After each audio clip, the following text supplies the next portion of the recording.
હું એક શિક્ષક હતો. મારી બદલી ભાવનગરમાં થઈ હતી. શાળાની નજીક એક દાદી ચાની નાનકડી દુકાન ચલાવતા હતા. તેમની આર્થિક સ્થિતિ ખૂબ ખરાબ હતી. તેમની એક પોતરી હતી જે ખૂબ સુંદર દેખાતી હતી. દાદી બીમાર પડી ગયા, તેથી તે પોતરી ચાની ટપરી પર આવવા લાગી અને બધું કામ સંભાળવા લાગી. હું ઘણીવાર ત્યાં ચા પીવા જતો હતો અને ધીમે ધીમે અમારી નજરો એકબીજા સાથે મળવા લાગી. એક દિવસ તે મારા રૂમ પર ખાવાનું આપવા આવી. રાત ઘણી થઈ ગઈ હતી અને પછી તો નમસ્કાર મિત્રો, ફરી સ્વાગત છે તમારું એક નવી વાર્તાની અંદર. મારું નામ સુશાંત છે. હું મૂળ રૂપે રાજકોટનો રહેવાસી છું. હું પ્રોફેશનથી શિક્ષક છું અને મારી ઉંમર 29 વર્ષની છે. મારા પરિવારની આર્થિક સ્થિતિ ખૂબ ગરીબ હતી. મારા માતા પિતાએ ઘણી મહેનત અને સંઘર્ષ કરીને મને ઉછેર્યો અને આગળ વધાર્યો. તેમની મહેનતનું જ ફળ હતું કે મને એક સરકારી શાળામાં શિક્ષકની નોકરી મળી. મેં 3 વર્ષ અમદાવાદમાં કામ કર્યું અને ત્યારબાદ મારી બદલી ભાવનગરના એક નાનકડા ગામમાં થઈ ગઈ. હું તે ગામમાં શિક્ષક તરીકે નિયુક્ત થયો અને એકલો જ ત્યાં રહેવા આવ્યો, કારણ કે મારા માતા પિતા ગામમાં જ રહેતા હતા. અમારા ગામમાં થોડીક જમીન હતી, તેથી તેમનું ત્યાંથી આવવું શક્ય નહોતું. મિત્રો, શાળાથી થોડે દૂર એક નાનકડી ચાની દુકાન હતી, જેને એક વૃદ્ધ દાદી ચલાવતા હતા. પહેલી વાર જ્યારે હું તે દુકાન પર ગયો તો ત્યાં બેસીને ચા પીધી. ચાનો સ્વાદ ખૂબ સારો હતો, તેથી મેં દાદી સાથે વાત કરી અને મારી ઓળખ આપી. મેં કહ્યું, દાદી, મારું નામ સુશાંત છે. હું અહીંયા શાળામાં શિક્ષક બનીને આવ્યો છું. હું અહીંયા નજીકમાં જ ભાડાના રૂમમાં રહું છું. અહીંયા ક્યાંય ખાવાની વ્યવસ્થા છે, જેમ કે કોઈ લોજ વગેરે? દાદીએ સ્મિત સાથે કહ્યું, અહીંયા કોઈ લોજ નથી, પણ હું તમને ઘરનું ખાવાનું બનાવીને ડબ્બો આપી શકું. 50 રૂપિયામાં એક ટિફિન મળશે. આ સાંભળીને મને ખૂબ આનંદ થયો, કારણ કે આનાથી મને ઘરનું ખાવાનું મળશે અને દાદીને થોડી આર્થિક મદદ પણ થશે. દાદી ખૂબ જ નેકદિલ અને સ્નેહથી ભરેલી સ્ત્રી હતા. તેમનું બનાવેલું ખાવાનું ખૂબ સ્વાદિષ્ટ હતું. મારો રોજનો રૂટીન નક્કી થઈ ગયો. સવારે હું શાળાએ જતા પહેલા દાદીની ચાની ટપરી પર જતો. ત્યાં બેસીને તેમના હાથની ચા પીતો, અખબાર વાંચતો અને પછી તેમની પાસેથી ખાવાનું લઈને શાળાએ જતો. સાંજે દાદી મારું ટિફિન મારા ઘરે લાવી દેતા. આ રીતે મારું જીવન ત્યાં ખૂબ સુકૂન અને આનંદથી ચાલી રહ્યું હતું. પણ એક દિવસ જ્યારે હું રોજની જેમ ચા પીવા ગયો તો જોયું કે દાદીની ટપરી બંધ હતી. મને થોડું વિચિત્ર લાગ્યું, પણ વિચાર્યું કે કદાચ દાદી બીમાર હશે. બીજે દિવસે ફરી હું ત્યાં ગયો તો જોયું કે દુકાન ખુલ્લી છે, પણ ત્યાં દાદી નહોતા. તેમની જગ્યાએ લગભગ 25-26 વર્ષની એક યુવતી દુકાન ચલાવી રહી હતી. તે છોકરી ખૂબ જ સુંદર હતી. તેના ચહેરા પર સાદગી હતી, પણ તેની સુંદરતા જોનારાને પોતાની તરફ ખેંચી રહી હતી. તેણે સાદા કપડાં પહેર્યા હતા, છતાં તેમાં એક આકર્ષણ હતું જે નજર હટવા દેતું નહોતું. તેના લાંબા વાળ ખુલ્લા હતા અને તેની આંખોમાં એક ચમક હતી જે તેને વધુ સુંદર બનાવી રહી હતી. હું ત્યાં ગયો અને બોલ્યો, એક ચા આપો. તેમણે સ્મિત સાથે મને ચા આપી. મેં તેને પૂછ્યું, અહીં એક દાદી હતા, તે ક્યાં ગયા? હવે કેમ નથી આવતા? તે છોકરી બોલી, હું તેમની પોતરી છું. મારું નામ કોમલ છે. દાદીની તબિયત ઠીક નથી, તે બીમાર છે અને હવે દુકાન નથી સંભાળી શકતા. તેથી હવે હું આ હોટલ ચલાવું છું. મેં પૂછ્યું, શું દાદીને કંઈ વધુ તકલીફ છે? તેણે કહ્યું, હા, તેમની તબિયત ખૂબ ખરાબ છે. તમે જ હતા ને જે અમારી પાસેથી ટિફિન લેતા હતા? મેં કહ્યું હા.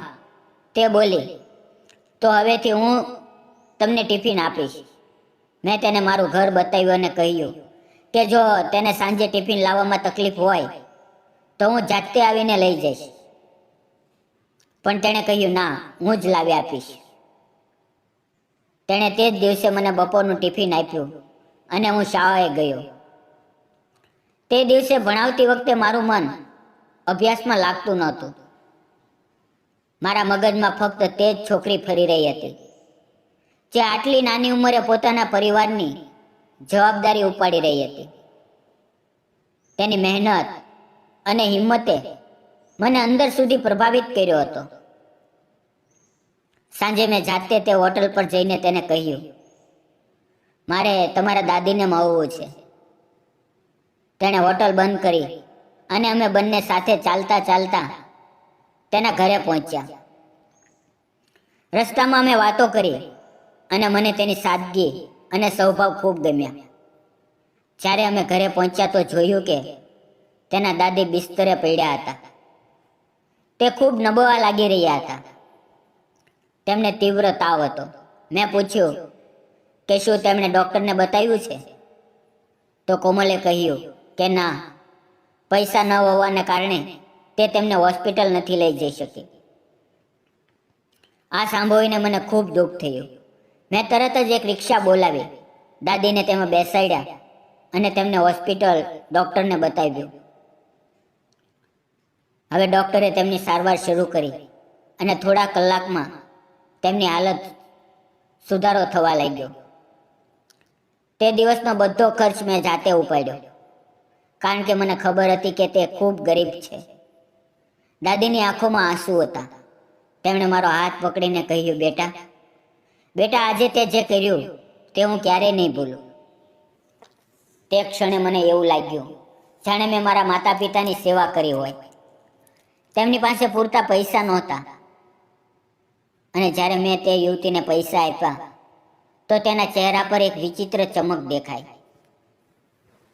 એક તરફ તે ખૂબ ખુશ હતી કે કોઈએ તેની અને તેના દાદીની મદદ કરી, પણ બીજી તરફ તેને એ પણ ખરાબ લાગી રહ્યું હતું કે તે કોઈ અજાણ્યા વ્યક્તિ પાસેથી મદદ લઈ રહી હતી. તેણે સંકોચ સાથે કહ્યું, હવે તમે ટિફિનના પૈસા ન આપતા. તમે અમારી આટલી મદદ કરી છે, તેથી હું તમને ટિફિન મફતમાં આપીશ. હું તેના પૈસા નહીં લઉં. મેં સ્મિત સાથે જવાબ આપ્યો, તમારું ઘર ખૂબ ગરીબ છે. મને સારો પગાર મળે છે. આ પૈસાથી મને કોઈ ફરક નહીં પડે. મેં આ મદદ માનવતાના નાતે કરી છે, કોઈ ઉપકાર નથી કર્યો. હું આટલું કહેતા જ તેની આંખોમાં આંસુ આવી ગયા અને તે રડવા લાગી. મેં તેને સમજાવી, તેનું દિલ બહેલાવવા માટે તેના માથા પર હાથ ફેરવ્યો. તે ક્ષણે તે મને એવી નજરે જોઈ રહી હતી જાણે તેની આંખોમાં આભાર, અપનાપણું અને કેટલાક અનકહા ભાવ એક સાથે ઠરી ગયા હોય. ત્યારબાદ હું રોજ હોસ્પિટલ જઈને તેના દાદીને મળતો, તેમના હાલચાલ પૂછતો અને તેમને દિલાસો આપતો.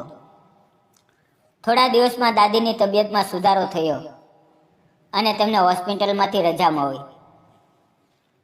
તે ઘરે પાછા આવ્યા, પણ નબળાઈને કારણે થોડા દિવસો સુધી હોટલ પર ન આવ્યા. હવે હોટલની જવાબદારી સંપૂર્ણપણે કોમલના ખંભા પર હતી. તે દરરોજ હોટલ પર આવતી, ચા બનાવતી અને ગ્રાહકોને પીરસતી. હું પણ હવે ફક્ત ચા પીવા માટે નહીં, પણ તેને જોવા માટે રોજ ત્યાં જવા લાગ્યો. અમારી વચ્ચે હવે એક અલગ જ ઓળખ બની ગઈ હતી.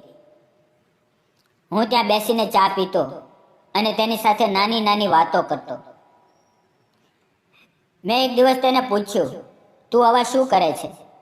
તેણે જવાબ આપ્યો, હું કોલેજમાં ભણું છું, પણ દાદીની તબિયત ખરાબ હોવાને કારણે ઘણીવાર કોલેજ નથી જઈ શકતી, તેથી ઘરે જ અભ્યાસ કરું છું. મેં પૂછ્યું, તારા માતા પિતા ક્યાં છે? તેણે ઉદાસી ભરેલા અવાજમાં કહ્યું, મારા માતા પિતા જ્યારે હું નાની હતી ત્યારે એક રસ્તાના અકસ્માતમાં અવસાન થયું હતું. ત્યારથી મારા દાદીએ જ મને ઉછેરી છે. આ સાંભળીને મને ખૂબ દુઃખ થયું. મને લાગ્યું કે આ છોકરીએ ઉંમર પહેલાં જ ઘણું બધું સહન કર્યું છે. મેં મનોમન નક્કી કર્યું કે હું તેની મદદ કરીશ. ત્યારબાદ મેં મારા પગારમાંથી થોડા પૈસા આપવાનું શરૂ કર્યું, જેથી તેઓ પોતાની હોટલનો વિસ્તાર કરી શકે. ધીમે ધીમે અમે હોટલમાં નાસ્તો અને ખાવાની વ્યવસ્થા પણ શરૂ કરી. હોટલ હવે ખૂબ સારી રીતે ચાલવા લાગી. ગ્રાહકોની ભીડ વધી અને તેમની આવક પણ સારી થઈ ગઈ. કોમલમાં ખૂબ સારા સંસ્કાર હતા. તે ખૂબ નમ્ર, મહેનતુ અને ગુણવાન હતી. સાંજે તે મારા ઘર પર ખાવાનું ટિફિન લાવવા લાગી. એક દિવસ મેં તેને કહ્યું, તું કોલેજ નથી જઈ શકતી, તેથી અભ્યાસમાં તકલીફ થતી હશે. જો તું ઈચ્છે તો તું મારી પાસે આવીને અભ્યાસ કરી શકા છો. હું તને બધું સમજાવી દઈશ. તેણે સ્મિત સાથે કહ્યું, ઠીક છે. તેણે ગણિતમાં થોડી તકલીફ થતી હતી, કારણ કે ઘરે ભણતી વખતે કોઈ સમજાવનારું નહોતું. તે રોજ સાંજે ખાવાનું લાવતી અને થોડીવાર પછી અમે સાથે બેસીને અભ્યાસ કરતા. હવે ધીમે ધીમે અમારી વચ્ચે એક મધુર સંબંધ બનવા લાગ્યો. મને તેનો સાથ ગમવા લાગ્યો. તેની સાદગી, તેનો સ્વભાવ અને તેની વાતો મને અંદર સુધી સ્પર્શવા લાગી. તે ફક્ત સુંદર જ નહોતી, પણ ખૂબ સમજદાર પણ હતી. તેની પરીક્ષાઓ નજીક હતી, તેથી તે રજાના દિવસોમાં પણ મારી પાસે આવીને અભ્યાસ કરવા લાગી. હું પણ તેને પૂરા દિલથી ભણાવતો અને તેની મહેનત જોઈને ગર્વ અનુભવતો. પણ આ દરમિયાન અમારી આંખો ઘણીવાર મોવી અને ન જાણે ક્યારે અમારી વચ્ચે એક અનકહ્યો સંબંધ વધવા લાગ્યો. એક દિવસ સાંજે જ્યારે તે મારા ઘરે ટિફિન લઈને આવી અને અમે અભ્યાસ કરી રહ્યા હતા, ત્યારે અચાનક અમારી નજરો એકબીજા સાથે મોવી. તે સમયે, તે ક્ષણે એવું લાગ્યું જાણે સમય થંભી ગયો હોય. અમે બંને કંઈ બોલી ન શીખ્યા. ન જાણે કેવી રીતે તેણે ઝટકામાં મને ગળે લગાવી લીધો અને હું પણ તેને મારી બાહોમાં ભરી લીધું. થોડી ક્ષણો માટે અમે બંને તે આલિંગનમાં ખોવાઈ ગયા. પછી જાણે હોશ આવ્યો, અમે અલગ થયા. પણ તે ક્ષણે કંઈક બદલાઈ ગયું હતું. અમારી નજરોમાં હવે તે અપનાપણું અને આકર્ષણ ખુલ્લીને ઝળકી રહ્યું હતું. ત્યારબાદ અમારી વચ્ચે નિકટતા વધી. અમે એકબીજાને ધીમે ધીમે અનુભવવા લાગ્યા. તે દિવસથી અમારી વચ્ચે એક ગાઢ સંબંધ બની ગયો. અમારા દિલોએ એકબીજા માટે ધડકવાનું શરૂ કર્યું. હવે તે રોજ આવતી, અભ્યાસ કરતી અને અમે એકબીજા સાથે ખૂબ ખુલીને વાતો કરતા. તેની સાથે સમય વિતાવવો હવે મારા દિલનો સૌથી સુંદર ભાગ બની ગયો હતો. તેની પરીક્ષાના દિવસો આવ્યા અને તેણે પૂરી મહેનતથી પરીક્ષા આપી. તેના બધા પેપર સારા ગયા અને તે સારા ગુણથી પાસ થઈ. દાદીની તબિયત પણ હવે પહેલા કરતાં સારી થઈ ગઈ હતી. તેઓ ક્યારેક હોટલ પર આવવા લાગ્યા. હું પણ રોજ ત્યાં ચા પીવા જતો અને કોમલ મને જોતી. તેની આંખોમાં અવવું સ્મિત આવી જતું. દાદી ઉંમરે મોટા હતા, તેથી પહેલાં તેમને કંઈ સમજાયું નહીં, પણ ધીમે ધીમે તેમને પણ અમારી વચ્ચેનો લગાવ અનુભવી લીધો.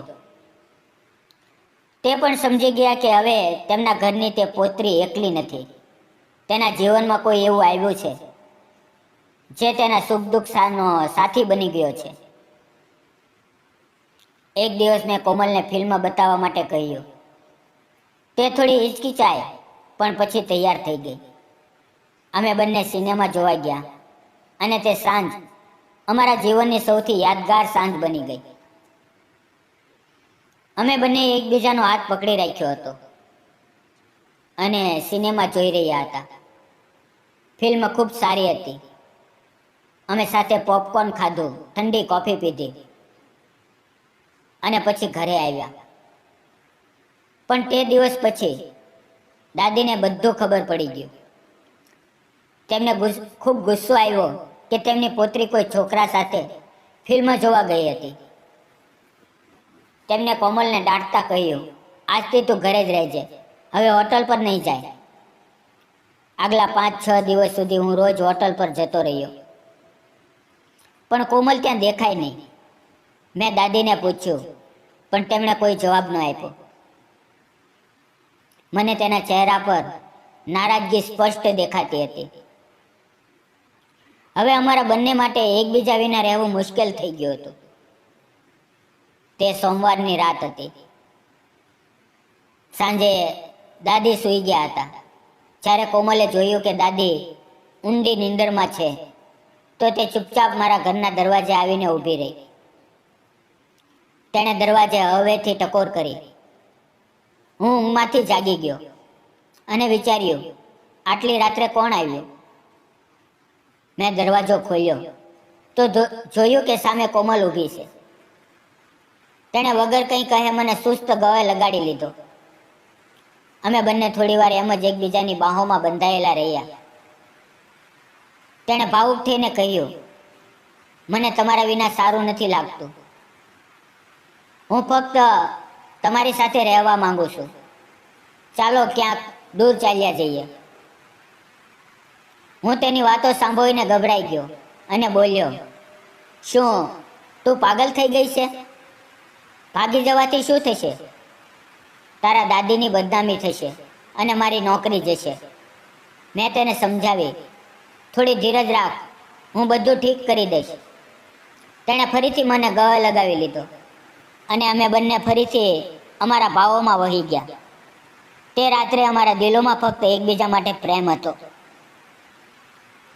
અમે બંને એકબીજા પ્રત્યે અમારા મનની વાતો કરી અને નક્કી કર્યું કે હવે અમે હંમેશા સાથે રહીશું. મોડી રાત્રે હું તેને તેના ઘર સુધી જ છોડી આવ્યો, જેથી દાદીને કંઈ ખબર ન પડે. બીજે દિવસે સવારે હું દાદીના ઘરે પહોંચ્યો. મેં કહ્યું, દાદી આજે મારે તમારી સાથે એક જરૂરી વાત કરવી છે. દાદી બોલ્યા, બોલો ગુરુજી, શું વાત છે? મેં હિંમત એકઠી કરીને કહ્યું, દાદી, મને તમારી પોતરી ખૂબ ગમે છે. હું તેની સાથે લગ્ન કરવા માંગુ છું, જો તમને કોઈ વાંધો ન હોય તો. મારી વાત સાંભળીને દાદી થોડીક ક્ષણો માટે ચૂપ રહ્યા. પછી તેના ચહેરા પર સ્મિત ફેલાયું. તેમણે કહ્યું, મને પહેલેથી જ બધું ખબર હતી. હું જાણતી હતી કે તમારી વચ્ચે સાચો સ્નેહ છે, પણ ચોરી છુપી મળવું ઠીક નહોતું. જો તું ખરેખર તેને સુખી રાખી શકા, તેની જવાબદારી ઉપાડી શકા, તો મને કોઈ વાંધો નથી. કારણ કે આ દુનિયામાં હવે તેનો હું જ એક સહારો છું.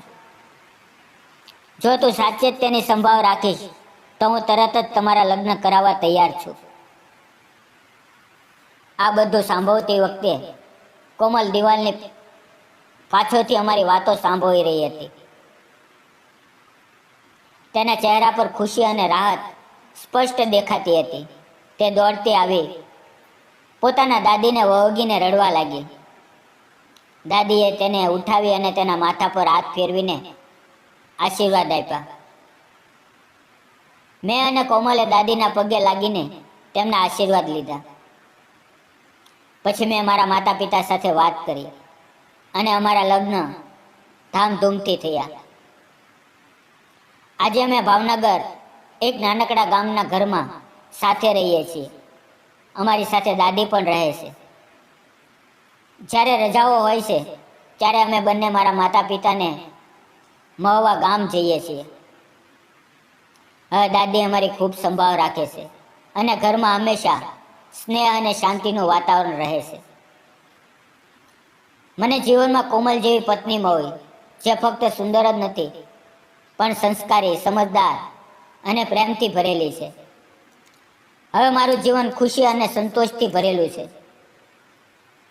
મિત્રો, આ વાર્તામાંથી આપણને એ શીખ મળે છે કે દરેક માણસની પાછળ એક સંઘર્ષની વાર્તા છુપાયેલી હોય છે. કોમલ અને તેના દાદી ગરીબીમાં જીવન જીવી રહ્યા હતા, પણ તેમના દિલ સોના જેવા હતા. સુશાંતે ફક્ત શિક્ષકની જેમ નહીં, પણ એક માણસ તરીકે માનવતા દેખાડી, અને તે જ માનવતામાંથી સાચા પ્રેમની શરૂઆત થઈ. મિત્રો, આપણે આ વાત ક્યારેય ન ભૂલવી કે કોઈની મદદ કરવી એ જ સૌથી મોટી માનવતા છે. જ્યારે તમે કોઈની સાચા દિલથી મદદ કરો છો તો તે સંબંધ ફક્ત ઉપકારનો નથી રહેતો, પરંતુ તેમાં પ્રેમ, વિશ્વાસ અને એક નવું જીવન જન્મ લે છે. દુનિયામાં સૌથી મોટો સંબંધ માનવતાનો છે, અને તેમાંથી સાચો પ્રેમ જન્મે છે. આજ આ વાર્તાનો સંદેશ છે.